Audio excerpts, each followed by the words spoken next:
Hello, my name is Ben. Hey, I'm Star. And we are your hosts of the Too Vague podcast this week. One word, two hosts, stories, trivia, and video games.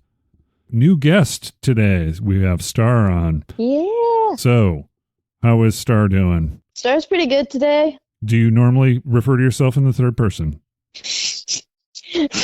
Do you normally ask people by their name in the third person? If I ask how's Ben doing, is that not how you answer questions? I would identify that you're saying how's Ben doing, and I would say I am doing fine. There is no correct answer.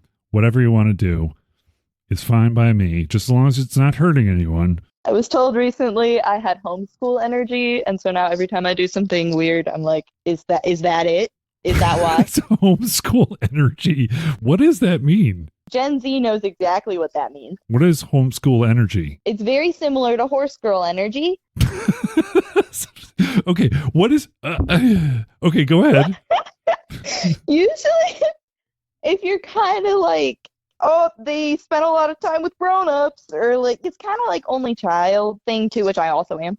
Okay. Like, you know, when you meet someone who's homeschooled, and then you're like, oh, this person's cool, and then they're like, oh, I was homeschooled, and you're like, that makes sense. I don't know if that's happened to you, but it's happened to me a lot. Back in my day, there weren't a lot of homeschooled people.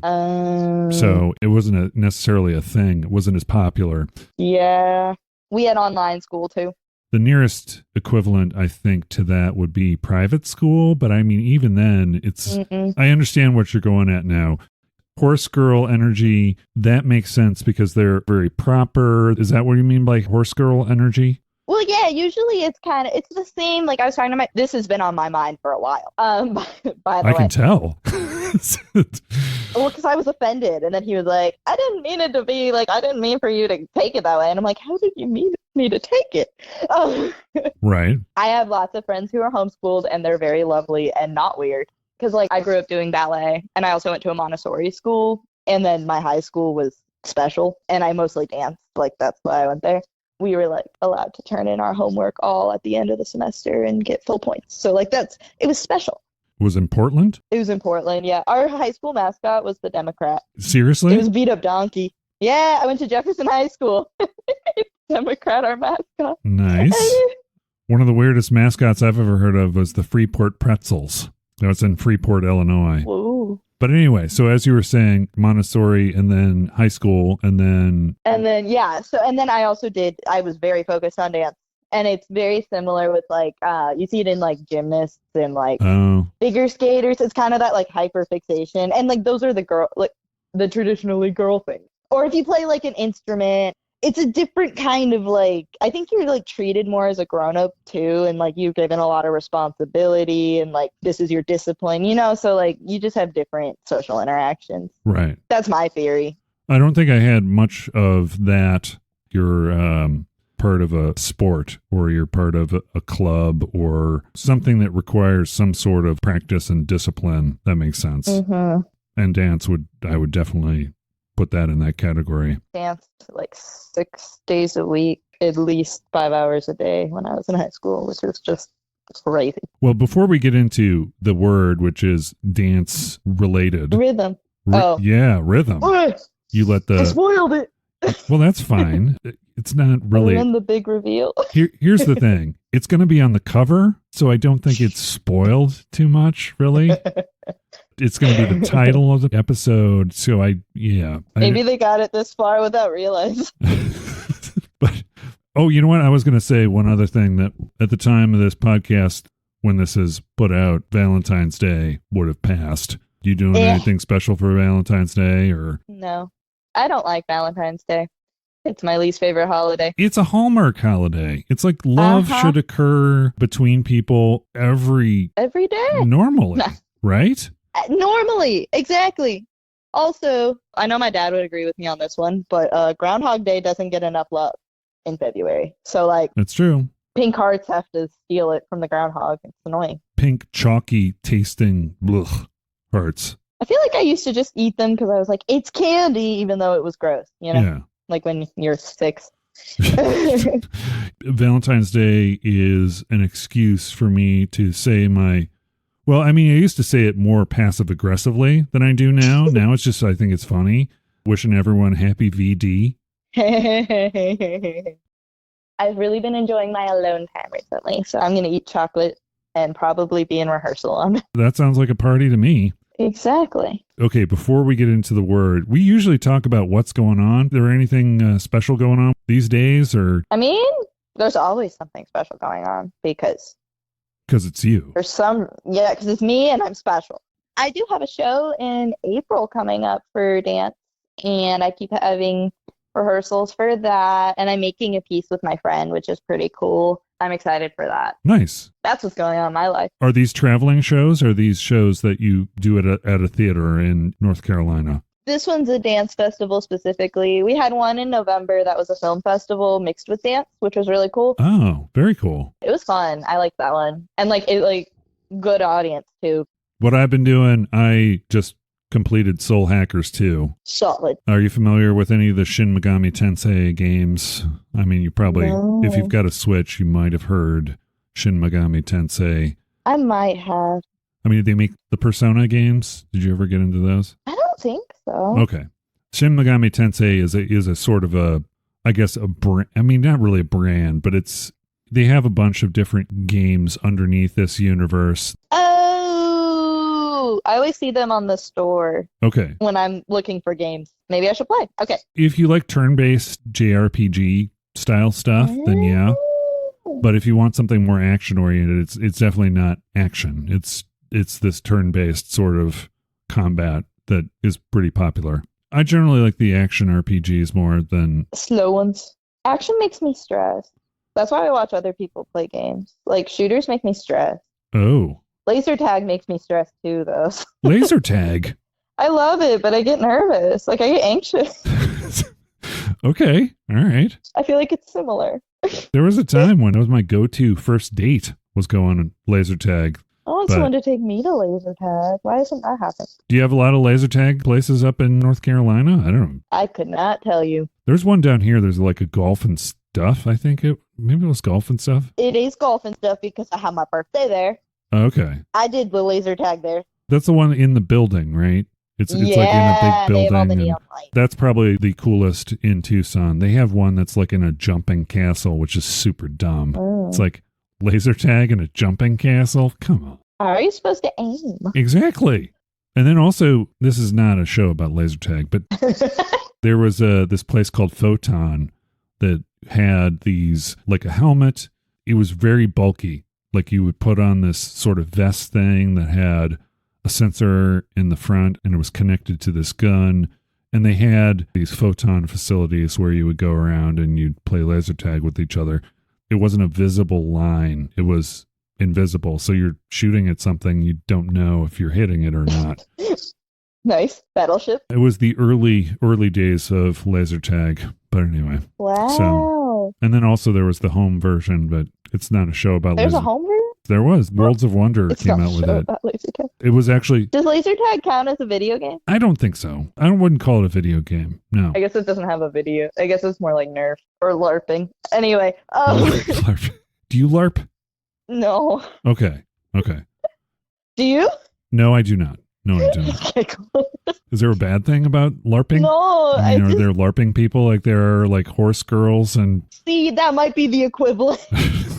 I bet people who LARP have homeschool energy. Yeah, LARPers have homeschool energy. I bet they would admit it too. I'm friends with many, so I'm not being judgmental. But yeah, I think they do. It's already closed down, but they had this cool sort of attraction at Disney that was the Star Wars Galactic Battlecruiser. Yeah, I don't think Disney counts. Okay. Disney special. Because like I wanted to be Rey, to be honest. I wanted to audition because she like gets to like walk around with kids and like follow people. Right.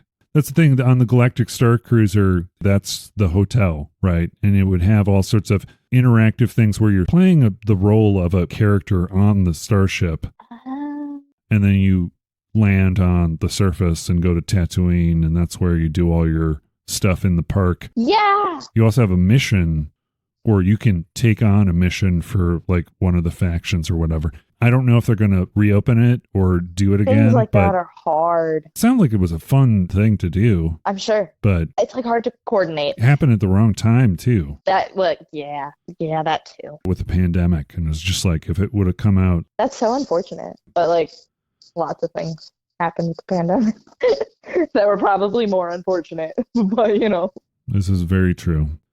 So the word this week is the word rhythm. Rhythm. We'll go with Merriam-Webster this week. I kind of ping pong between Merriam-Webster and Oxford languages. Let's go down to the kids' definition, Oh, there's even a medical definition? Okay.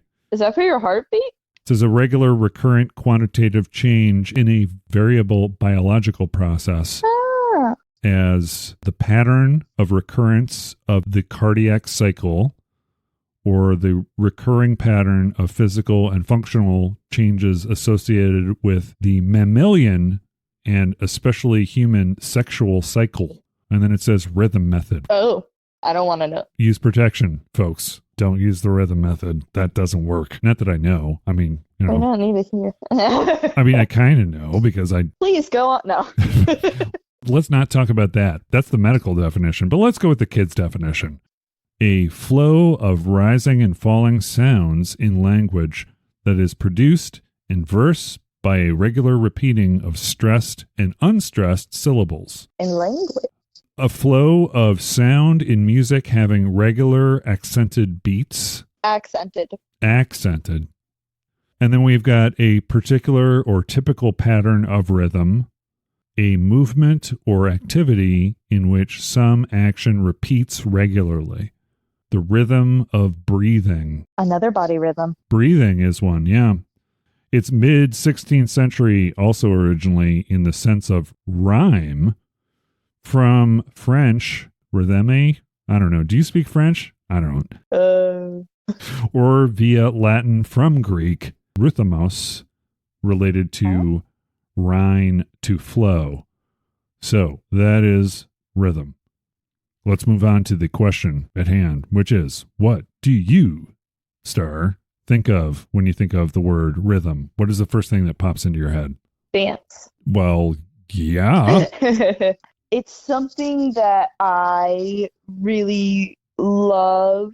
I don't know. I've been exploring it lately, I guess, in like my own dance and how I choreograph and whatever. And when I think of rhythm, I don't know. I think about being with the music. I've been very musical my whole life. And so like when I see people dancing and like they're not in it with everything, I'm always, you have to let it take you. Feel the rhythm. Do people think of rhythm as the beat a lot of times? Because when I think of dance, I think of sort of beat, but there's also a flow or a movement to dance that doesn't have to do with steps, right? That's why I got all tripped up because I was like starting to think about how do they differentiate. Right. I was making like a combination for one of my classes that I teach. I kept playing different songs for the same combination and being like, which part of this am I syncopating like with the music that I'm hearing, and which part of this am I like making the rhythm in my own body, I guess. I was trying to tell my kids about it in class yesterday. It's kind of that like harmonious thing, I guess. I don't know. What are your thoughts? My thoughts are incomplete right now. The syncopation, you said, right? Which is a variety of rhythms played together in music. You could also apply it to dance as an expression. When you choreograph, do you draw things or like draw patterns? Like this is the pattern you take on the floor, or do you do it more holistically? Like this dance or whatever you're doing here should convey some sort of a growth kind of thing, and you can do whatever you want to express that in dance. I mean, that's really interesting because like what you're describing right now is a movement generation exercise that we have. Oh, okay. That I've like learned in like in college and summer programs and stuff. I don't think this one has an origin, but one of the exercises they would have us do is to like draw out a map, or draw like a line over the paper and then make circles or put stuff here. And then like, what's your intention here? What's your intention here? So we'll do that for like improv, which is like when you're just moving without having like choreographed steps, moving into a choreography. Right, is putting steps together. Right. So when I do it, I've been dancing for a really long time, so I've used every tool, not every tool. I've used a lot of tools for coming up with stuff. And like if it's something that's like a group piece, I will definitely draw it out or draw out patterns or like try and see them in my head. And that's another thing, like when I'm learning, I try and like map out patterns in my head. Right. But beyond that, for me, most of the time when I come up with steps, like I have a song that I'm really inspired by, or like I like the beat of it, or I like something about it, and then come up with steps that match that. But also, like, I do a lot of different styles. So, like, that's what I would do with contemporary, but I wouldn't necessarily do that with a different style. If that, like square dancing, you wouldn't really I probably wouldn't do that in square dancing, but you know. Do you teach square dancing too? I mean, do you just teach all sorts of dance? I wish I could teach square dancing. I've been wanting to go because it looks fun. You can go the line dancing. Oh, no, my aunt line dances. That's what I meant. Line dancing is what I want to do. I did learn square dancing when I was in second grade. Right, right. I think we all did, unless they took it out of grade school like they did with handwriting, with cursive. I'm proud to know cursive. Oh, you do know? Okay. I practiced lots of cursive. Okay. That's what I'm saying. They changed so fast. Practicing and doing things in cursive, you're using a different sort of part of your brain. I'm still horrible doing cursive. Everyone goes, that looks like grade school cursive. And I was like, yep. Yeah, that's when I stopped. Grade school cursive. Yeah, why would you use cursive if you don't have to? Mine looks bad too, but I like that I know it. Yeah. I had to copy it was one of those like paragraphs that we had. Maybe it was the preamble to the Constitution. Gotcha. We had to copy that in cursive. Never again. Never again. You've done it once. It's crossed off on your bucket list. Yeah. And I'm going to write the preamble, and yeah, I don't think anyone has that on their bucket list. Someone might. I really hope I'm correct about that. If someone who's like my dad, who's good at history, is like, what are you talking about? Then your father is a smart man and a fabulous friend. One of the first friends I made in Tucson when I moved here from Chicago. So he's a good guy. Yeah, he is a very, very good guy. Let's not shower your father with adoration this Valentine's Day. Heck, I'm not going to wish him happy VD, but anyway, so the question was choreography. Yes. So when you do choreography, it's sort of a mixture of showing people steps that they have to kind of memorize a script. You don't really draw it out or anything unless someone is having trouble with it. People use different methods in their choreography of a dance routine. 100%. Some people draw it, some people don't. Some people just show people steps and here are the steps that are in my head. Here's what you do. Yeah. Okay. Well, most of the time it's showing steps. So like if I was going to say this is my choreography, it would all be the steps that I came up with. And that's like, they have to learn it. And that's something about dance. Like you just have to be really good at learning steps. Right. And you do it all the time. But if I made a score, like what you're talking with the map, right? If I drew it out and was like, in this corner, I want you to be a tree. And in this corner, I want you to feel sadness.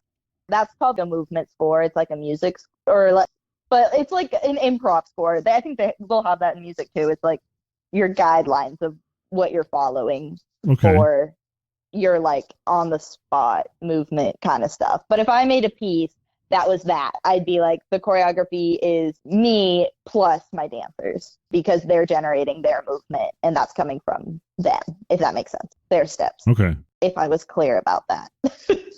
It's a whole thing. How much of dance is pantomime? Oh. Is that a skill that you use as a dancer? I've taken pantomime classes. Dance is fun because there's so much history and there's so many cultures and there's so many things that like go into it. And like most of my stuff was like Western concert dance from Europe. Okay. But like in ballet, because ballet is from 16th century and there's like gestures that are related to pantomime that mean certain things within dance context that normal people don't know. If you're like rolling your hands together, that means dance. So they always have that in ballet. But like we know what it means. No one else, because it'll be like the fairy comes out and she's like, you, me, let's dance.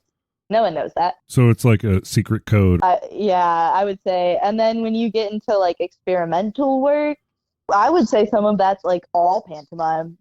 That's so interesting. I've never been asked that. But it's a theater kid / like art, performance major art school thing to joke about how many miming classes you have to take.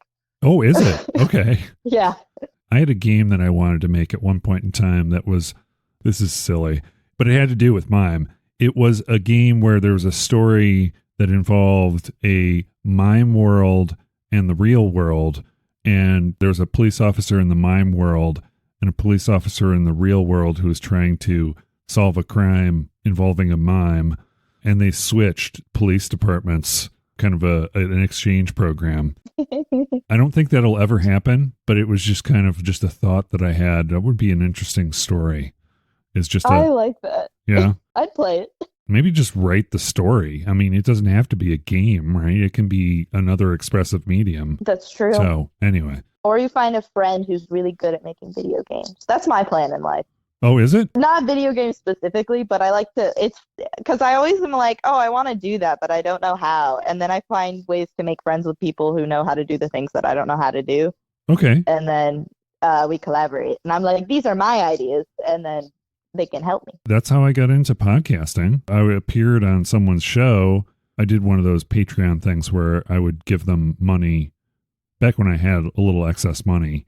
Now I spend it all on the show. But as part of my tier, it's a show called the Online Warriors podcast. And they do all sorts of geek stuff, right? It's just like nerd culture, movies, video games, stuff like that. The fun stuff. A part of my membership tier was I would get to be on the show every 3 months. How fun. Yeah, and that's when I started really thinking about it. Was, after I'd been on, it was really fun. I was enjoying it. I didn't know how to do it, so it was just kind of do my research and just start somewhere. That's the hard part. Or I don't know, for me it's always like I'm scared to not be good at something, so I don't want to do it. Oh, okay. Trying to get over that. Yeah, I think it could be also because I've literally been dancing since I was 3 or 4. I've gotten better at it, but there was a while, especially my late teens, that I was just so uncomfortable trying anything that I wasn't good at. Because I don't know. I'm trying to get over that. Maybe I'll start Twitch streaming to get over that fear. You know what? That would be starting somewhere. I mean, that's the thing. It's it's something that if you enjoy playing games, well or poorly, it doesn't matter. There's a whole part of Twitch streaming that is also a business. I think you probably know more about it than I do, but there's a piece that is promotional. You can make money at it. You can promote things. You can be seen by brands and even do just podcasts. I've heard it's just because there's so many, it's getting your foot in the door is really hard, but I'm cute. You see, you got a leg up on me. I don't think anyone would want to see a Twitch stream with an old man playing video games with his cats. An old man and his cats. What are the cats doing? That's probably what they would tune in for. For the cats. I could fill a space. I could talk to people if I wanted to. But when I'm playing a game, it's more of a personal experience. I do it by myself. There are certain games I play with people. We'll get into this in the video game segment, but Rock Band, that's a rhythm game. And I used to have a friend come over and we used to play it all the time. And that was a lot of fun. So it's more of a social thing, I think. Certain games are better at that than other games, right? Yeah. Anyway, foot problems. I would think dance means foot problems. Yes. My right ankle is mashed potatoes. That's okay, though. Do you just deal with it, or is it something that you're going to get surgery or something? I probably wouldn't get surgery. I'd been recommended a little bit for it, but it's also just I can get her better with strengthening exercises. I had chronic sprained ankles throughout most of my younger years because I never took time off, and so now it doesn't work the way it's supposed to. Okay. But other than that, definitely that's something.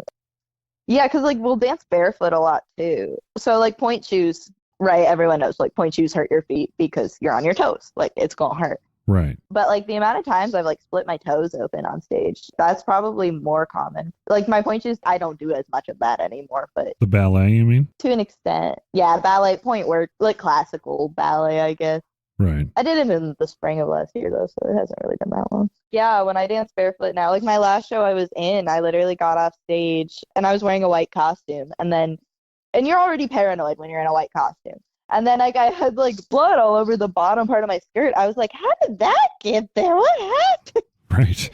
I also think about tap dance, clearly. Did you have a chance to watch that Star Trek Next Generation? I did. With Data learning tap dance for the wedding? I think he had a dance double when they did the shot from up above. Probably, but it was... Probably. No, it was great. The perfect dance for a wedding. Exactly. Why isn't there tap at a wedding? I don't know. I don't know why. There just isn't. Because I feel that is definitely... I started playing instruments at a really young age, too. And I started tap dancing at a really young age. I mean, I will immediately go to, like, tap, I'd say, if I think about rhythm. That was my first, like, reaction. It's not dance, it's specifically tap that your brain goes to. Specifically. Okay. Because one of my favorite tap teachers would make us do stuff without music. And we did a lot of our work without music because it was about what sounds you're making and how you make your own rhythm in, like, silence, which is way more difficult than you'd think with your feet. Right. Maybe this isn't everyone. Like, if like it's really easy to do like a simple drum beat on a drum kit, right. And I want to believe that. I guess it's easy to stomp your foot too. It gets complicated. When you say tap, it's a musical instrument in itself. It's just kind of like that's what it is. You're making different sounds with your feet. You're playing an instrument, essentially. Your feet. That's why I think it's best without music. Yeah, exactly. Yeah. And like, who did I see? We saw Savion Glover when I was really little, and he is Happy Feet. Oh, okay. Happy Feet's feet. He's probably one of the best known current tap dancers out there. And I took a class with him in high school, which is so cool. But I remember watching him when I was younger, and it was the first show that I had seen that didn't have music. It's like when people like solo like on a bass, or like when you watch them like in a show, I don't know, like when you do like a guitar solo or whatever. It felt like that, and just like just watching him and like his dancers do that, and I was like, what? Like it's like a band, but it's their feet. That was really cool. Yeah, there are a lot of like things like that with other dance troupes that do things that are dance, but they're also sound related. Yeah, I mean, I guess the sound of the steps. I mean, is there ever a dance routine that you want to be silent?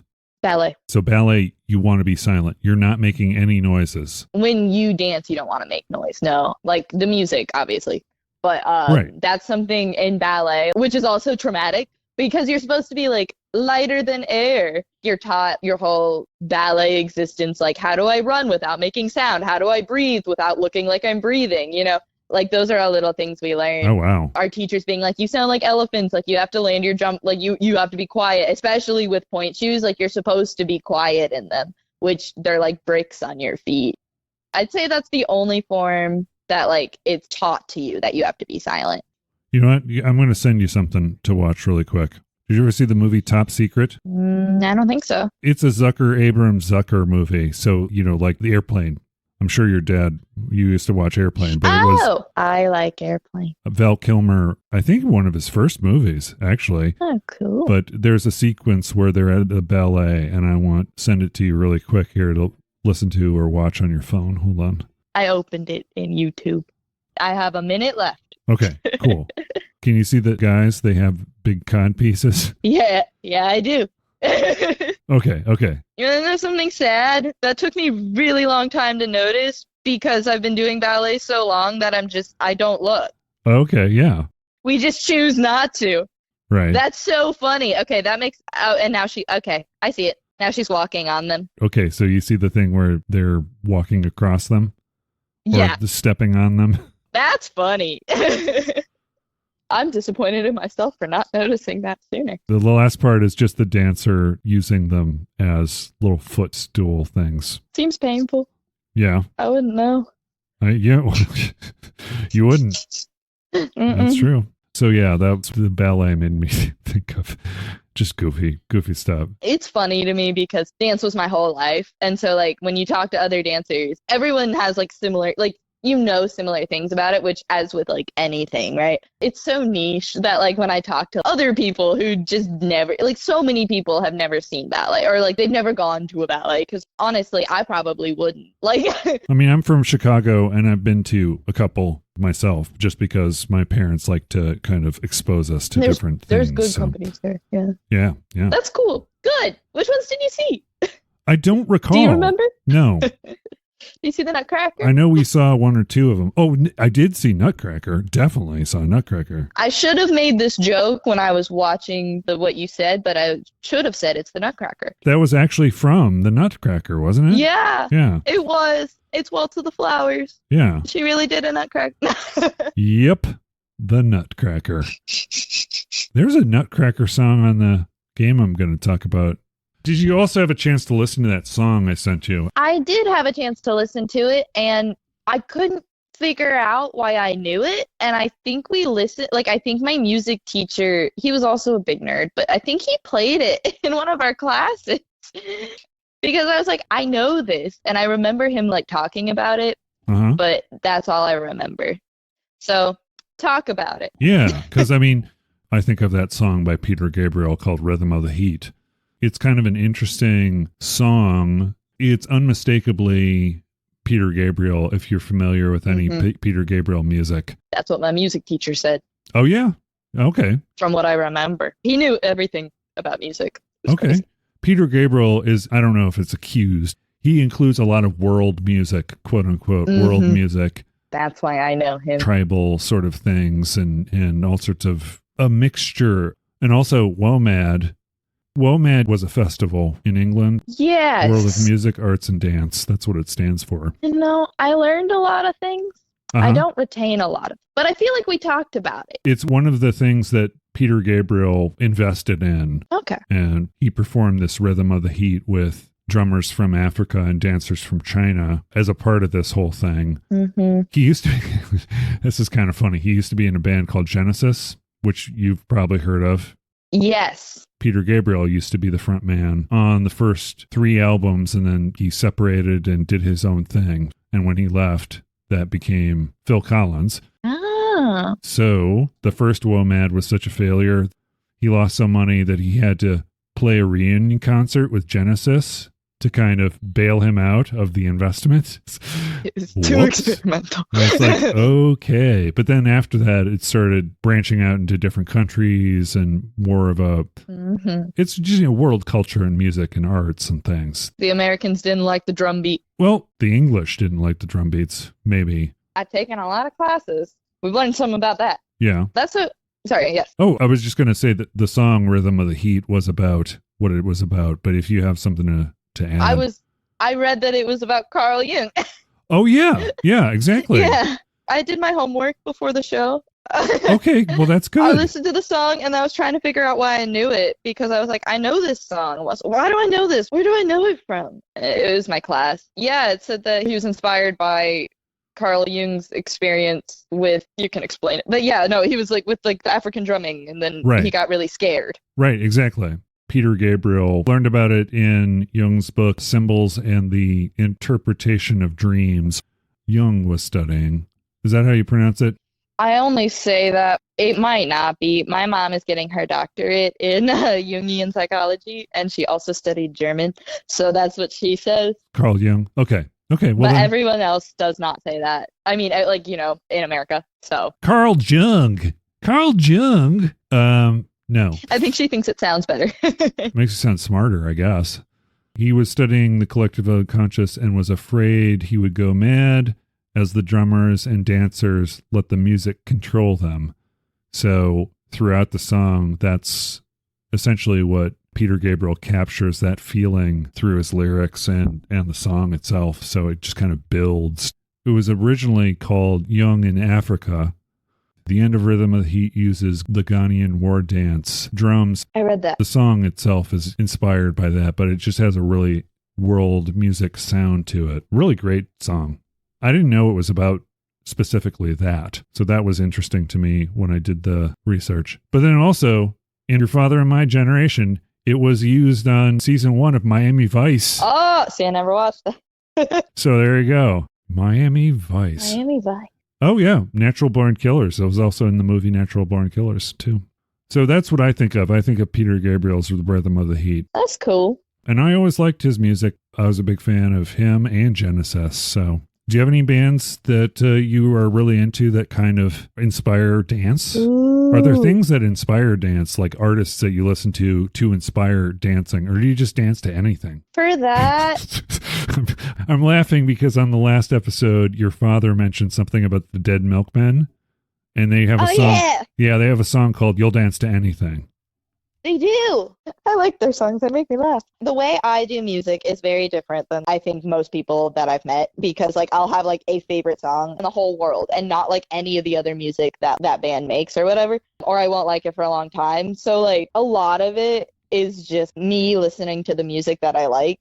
Okay. And then if I hear a song, I'll be like, oh, I like this, I would dance to it. Like so much of it has like, and I don't know if it's because I'm at a point where I don't have to think about it anymore, or because dance is such a primal instinct, which I think that would be cooler. It's so much like about feeling in your body. Right. Tying back to the song, like that would make sense for him, like for even like Jung feeling like that. Feeling afraid of that. Yeah. In high school, I did a lot of African dance and I've done drumming. And so like I took African drumming classes. I've done a lot. No, but what was the original question? You are going to be fine on further shows. You're going to be great on further shows because I do the same thing. I do this. That's the show, Star. We go off on tangents and then we try and bring it back to rhythm. I think the question related to it was music. Like how do you? What do I choose? Yeah, or does it choose you? Well, lately it changes. You know, too, because I used to only be like, and only do things that are soft and pretty like that. Like I couldn't make stuff to things that like weren't that. Musically or lyrically or both? Mostly musically. Okay. If I'm dancing, I don't pay attention as much to like if a song has lyrics or not. But if it's like a song that I love, then I'm going to know all the lyrics. Right. And then sometimes I'll do both. I'll choreograph to a song that I know all the lyrics and I love, but I'm like, oh, I never heard these parts of it because I never listened to anything other than like the parts I wanted to sing. Right. But I will say I've been listening to a lot of King Gizzard and the Lizard Wizard. Okay. But like they're very groovy, a lot of their songs. Groovy as in 1960s groovy, or are you talking about inspired? Yeah. Okay. I guess they're kind of like 60s, 70s kind of, but then also kind of jam band, but not jam band, you know? Right. They're just like people, they're like a crossover. They're not making like 30-minute songs and stuff like that, right? But they'll do like improvisational stuff, and they're really big. Like there's a lot of them.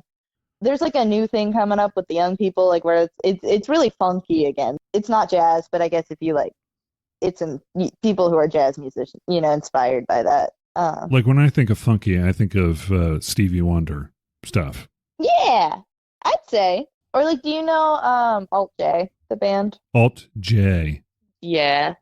No, I do not. Okay. They're also another thing that I'll choreograph to a lot, even if I might not like listen to them all the time, because rhythmically their songs are really interesting. And like the lead singer, he grew up as a chorus singer.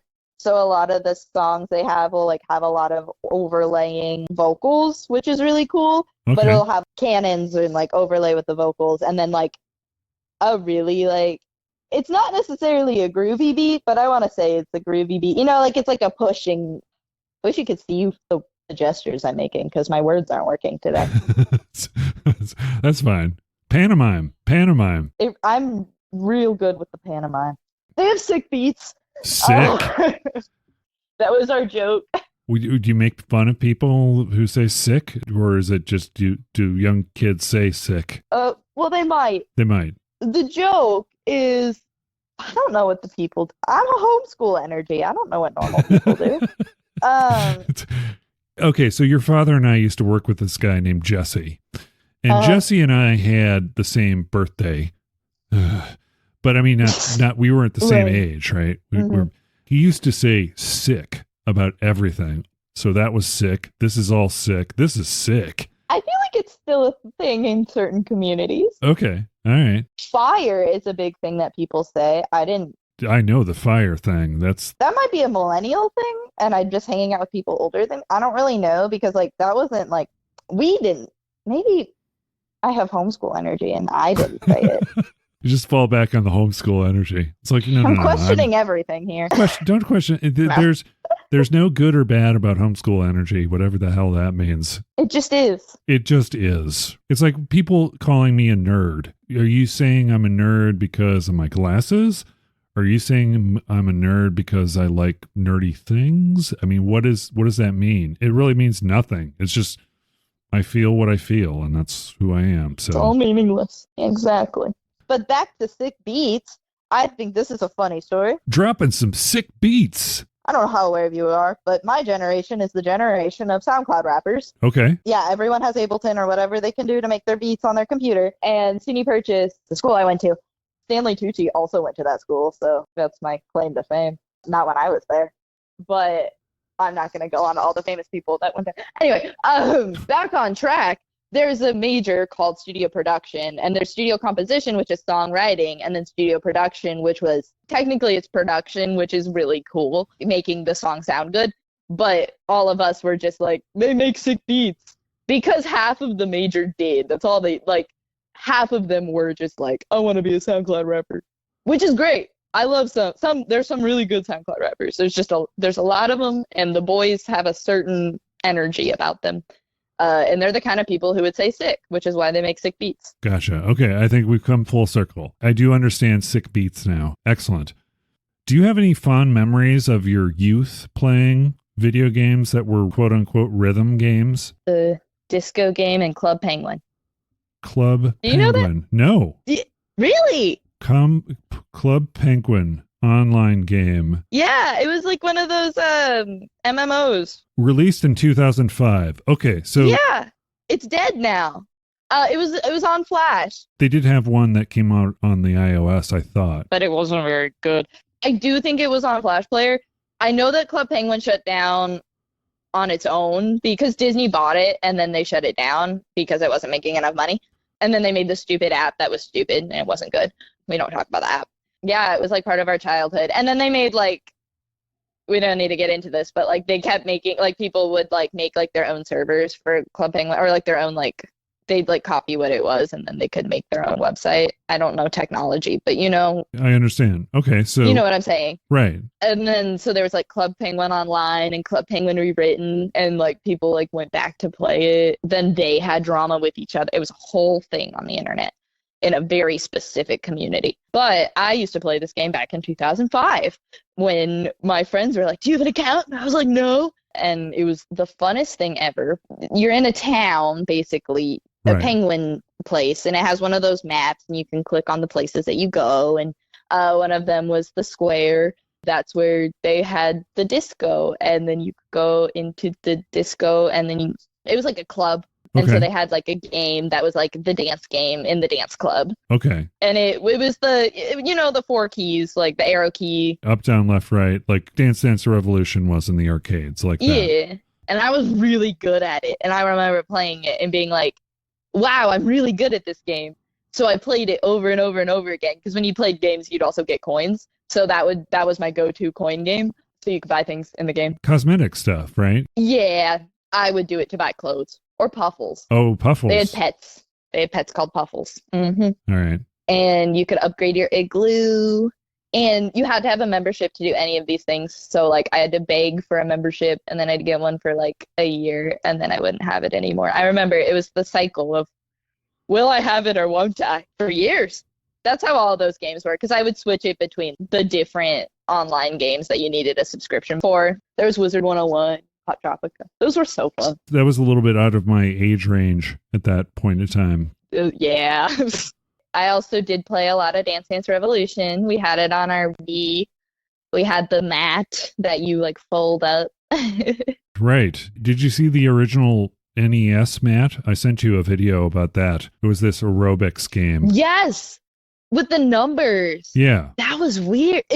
So they had a mat for that. That's what I was trying to figure out what the controls were. Okay. And then I figured that must be what it is. Nintendo back in the day was always about Nintendo Power or whatever. So I think it was called the Power Mat. Let me see. The dance aerobics for the Power Pad. Oh, Power Pad. The dance aerobics, it wasn't really dance so much as, I mean, how much of it was a rhythm game too, but it was a predecessor.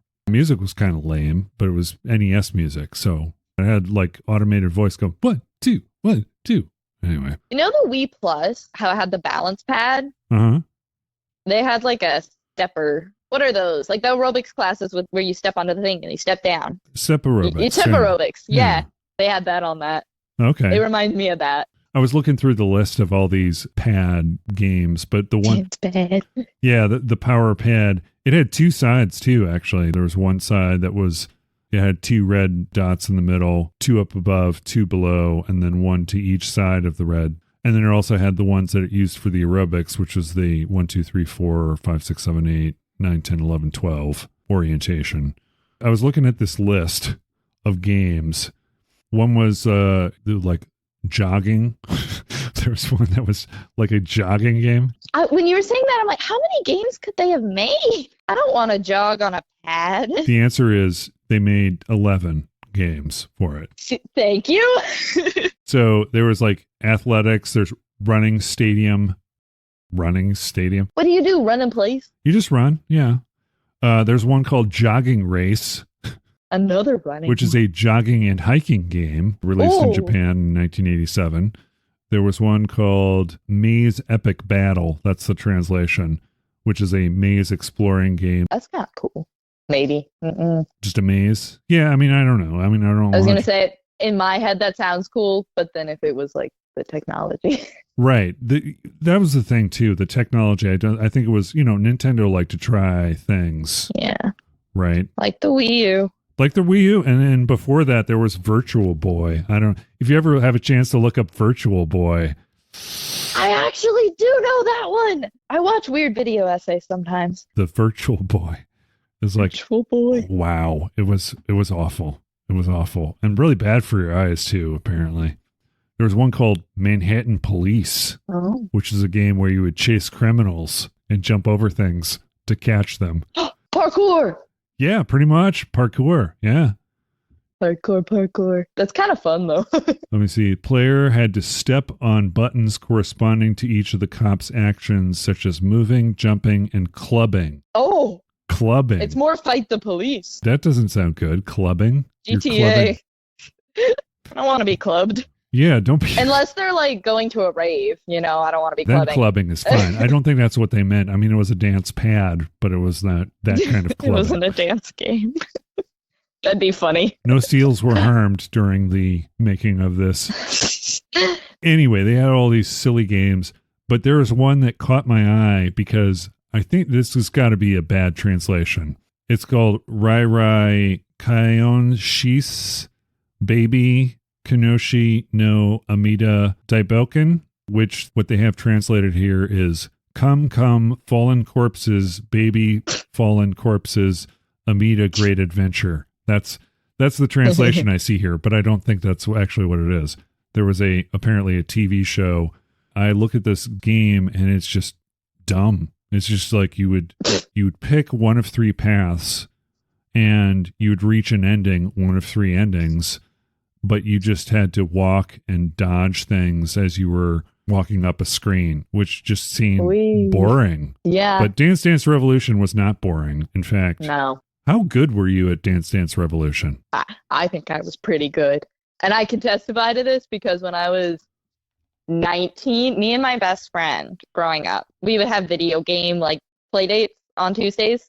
Me and my best friend at the time, we went and saw my best friend from Tucson from when I was little, but she was living in New York. We were playing Dance Dance Revolution, and we remembered like all of the steps.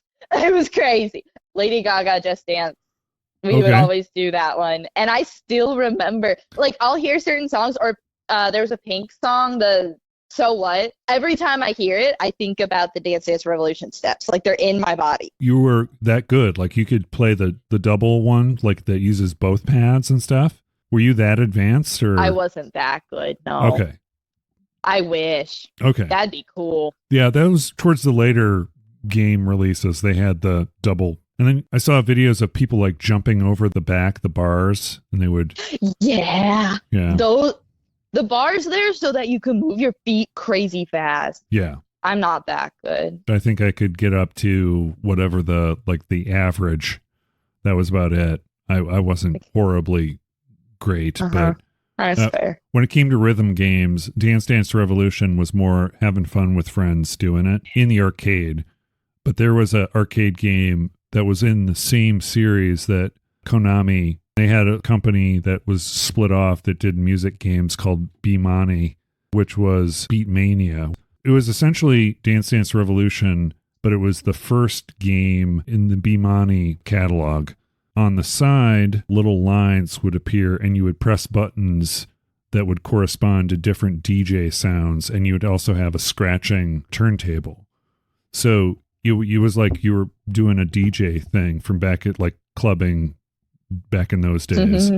Like it had some really cool tracks, and it was, the same type of thing as Dance Dance Revolution. Like you'd listen to songs that were like J-pop and that you would never hear in the United States, but then you would also hear things that were, for example, Pink, right? Or when it started getting really popular, they were licensing songs all over the place. And then Just Dance, and they had to compete. Yeah, Just Dance was a later sort of thing. When they had the motion controls or whatever is what. Right. And like the Xbox Kinect, I remember. Oh, yeah. I had, yeah. It wasn't, they tried. There was also the Sony iToy that came out, which was just like a webcam, essentially, is all it was. There was this game where you would playing songs, but you would have to shake your hands in various areas of the screen. It was sort of a dance game, but it was just torso up that I remember playing. Torso up. Did it work? Did the controls work? Yeah, it worked because it would show you on the screen, and then you would use your hands in the various spots that appear on the screen. So it was looking at you. Oh, so you could see. Oh, okay. So you just had to stand in a certain spot, and it would detect where your hands were and where you were shaking your hands. So it was kind of cool. Oh. Yeah, that was another one of those rhythm games that I remember.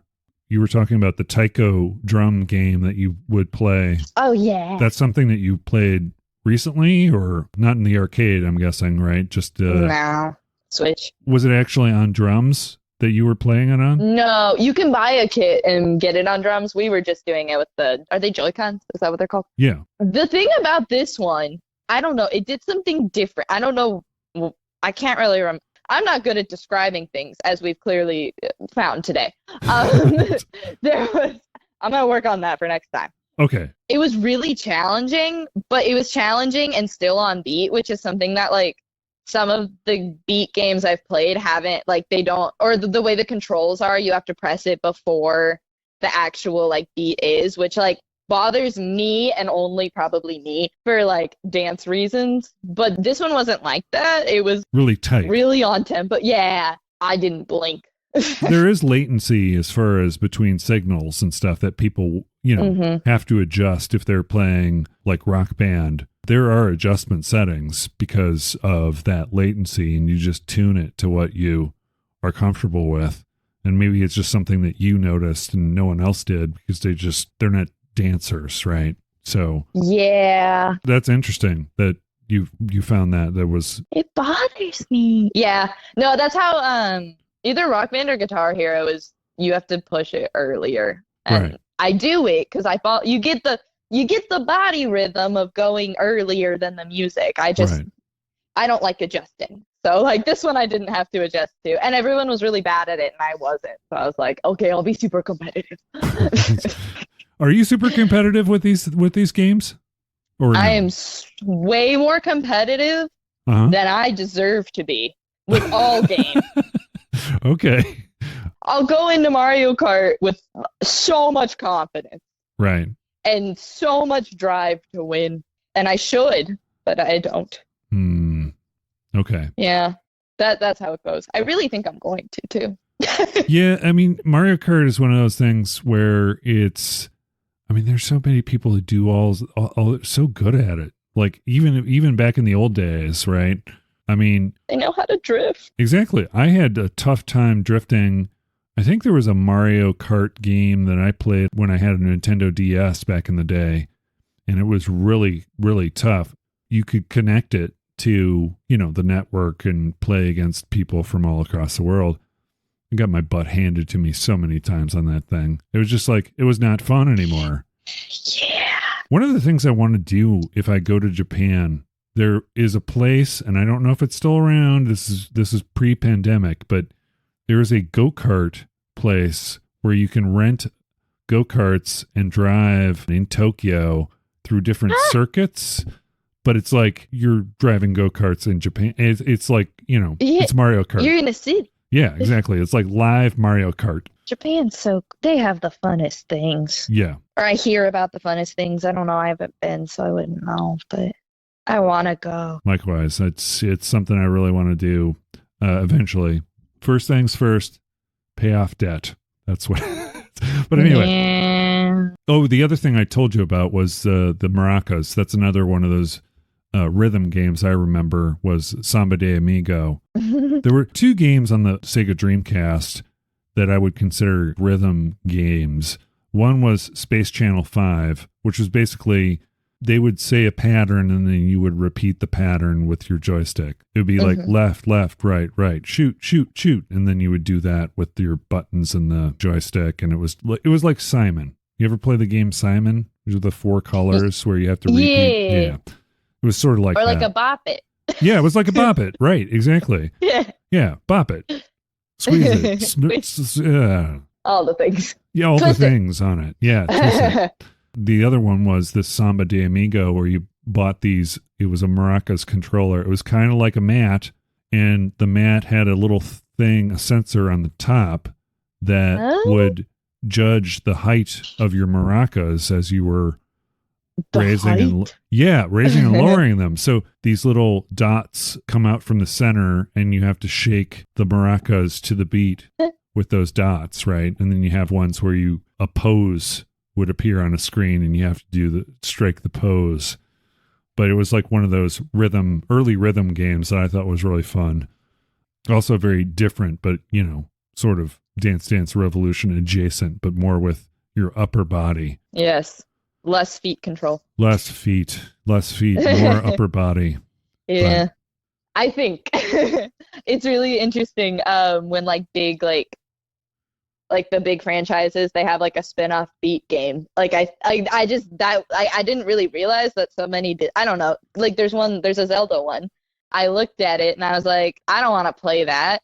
I can't believe that in my brain at the time I was like, I don't like beat games. Right. Because I was like, it's boring.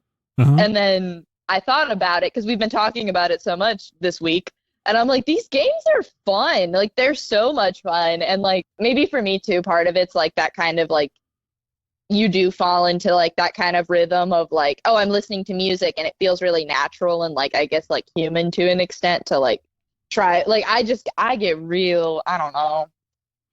I like patterns.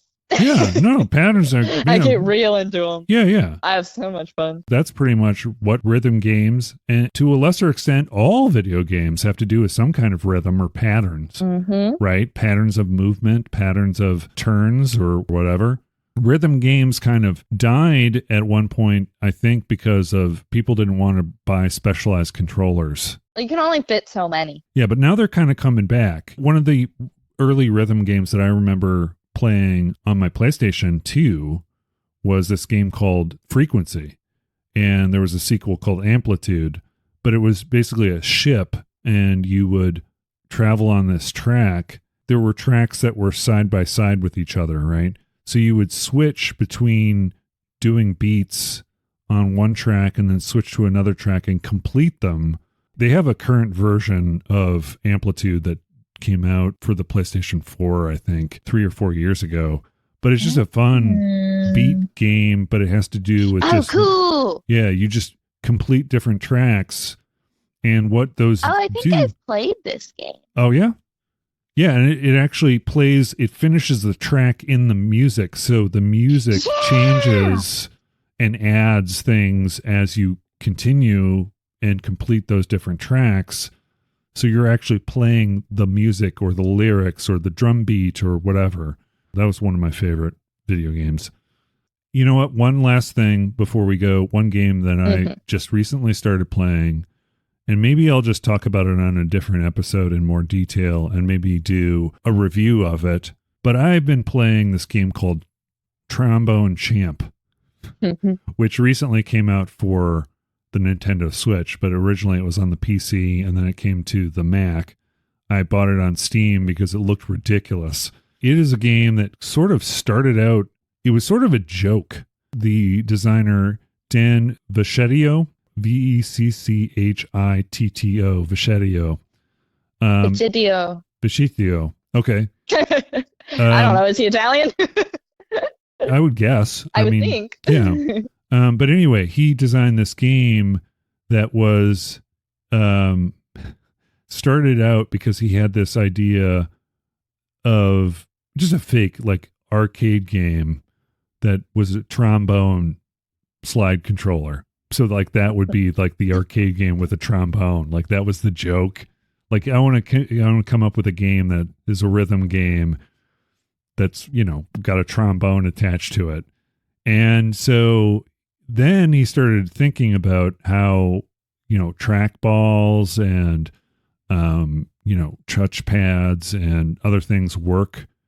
And so he came up with this game and it just took off from there. And just, it's so much fun. I played it yesterday.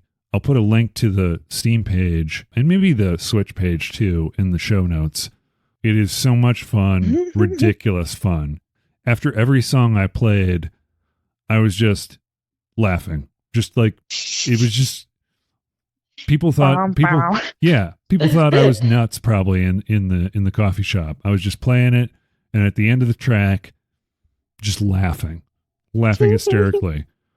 I'm going to buy that game on Switch tonight. You need to try it. Tell me, next time I'm going to try the motion controls. Yeah, that sounds really interesting to me because even just with my touchpad on my Mac, the tricky part is you just use a key on your keyboard and your touchpad, but it, you know, like any Mac book, the touchpad is also a mouse, right? Mouse buttons.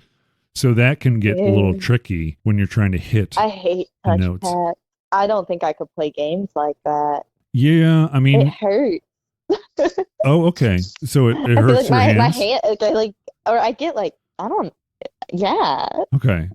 It's an acquired skill. Like a lot of people play those first-person shooters with WASD with the keys, and then the mouse is used for wherever your viewpoint is. Mm-hmm. In general, yeah, touchpads not usually a thing I use, but for this game works just fine. And I would imagine with people on the Switch, you know what's funnier than one trombone playing a song badly? Four trombones playing a song badly. That is, friends. And it's so ridiculously fun. I can't imagine all the trombones at the same time. Yeah, I think I saw like a little snippet in one of the Nintendo Directs that shows but it just sounded like they were just a little bit off, you know, just like it was almost like a chorus, but it sounds really fun. Yeah. I'm trying to unlock the secret boss battle. It's got a lot of great humor in it. It's just the best joke game possible, I think. So, yeah, check it out. On that note, do you have any final words on the word rhythm before we close out the show? I don't know. I woke up at 5:30 a.m. Okay, that's good enough. Those are my words. Those are final words. That's good. Rhythm is something that I guess I kind of understand on some level. I know that it involves patterns and repetition, and it's something that probably I don't think about as it relates to my feet as much as you do, but as it relates to my hands, loving video games and playing, it definitely is there. I think it's something you can learn too. I don't know. Do you think, can you learn rhythm? 100%. Yeah. You can, yeah. I mean, I think that because there's like musicality and then like rhythm, right? And I think rhythm has more to do with natural in your body. Like I think anyone can like listen to their body and listen to like the world. And like if you're like in tune enough, like I think that's kind of where that comes from. Uh-huh. So I definitely believe that like you can learn it. It's not something necessarily that you're born with. Although I'm sure, yeah, probably 6 of one, half dozen of the other. I think, you know, maybe some of it is innate in the human nature, and then there's part of it that you've got to learn or explore. Yeah. And if you're taught it from a young age, I feel like obviously it's going to be like, or if you played an instrument or you did, Yeah. I believe I can learn anything. So I don't. So thank you, Star, for joining us on this week's episode. I really appreciate you coming on. Thank you for letting me ramble. It's, you know what? It's part of the show. That's what we do here. We ramble, and then have you actually listened to some of your father's episodes? I mean, we kind of ramble a lot. That's why I'm okay. Yeah. Felt okay doing it. Exactly. It's almost natural. Do you talk with your father like that too? Do you both ramble? Yes. Okay.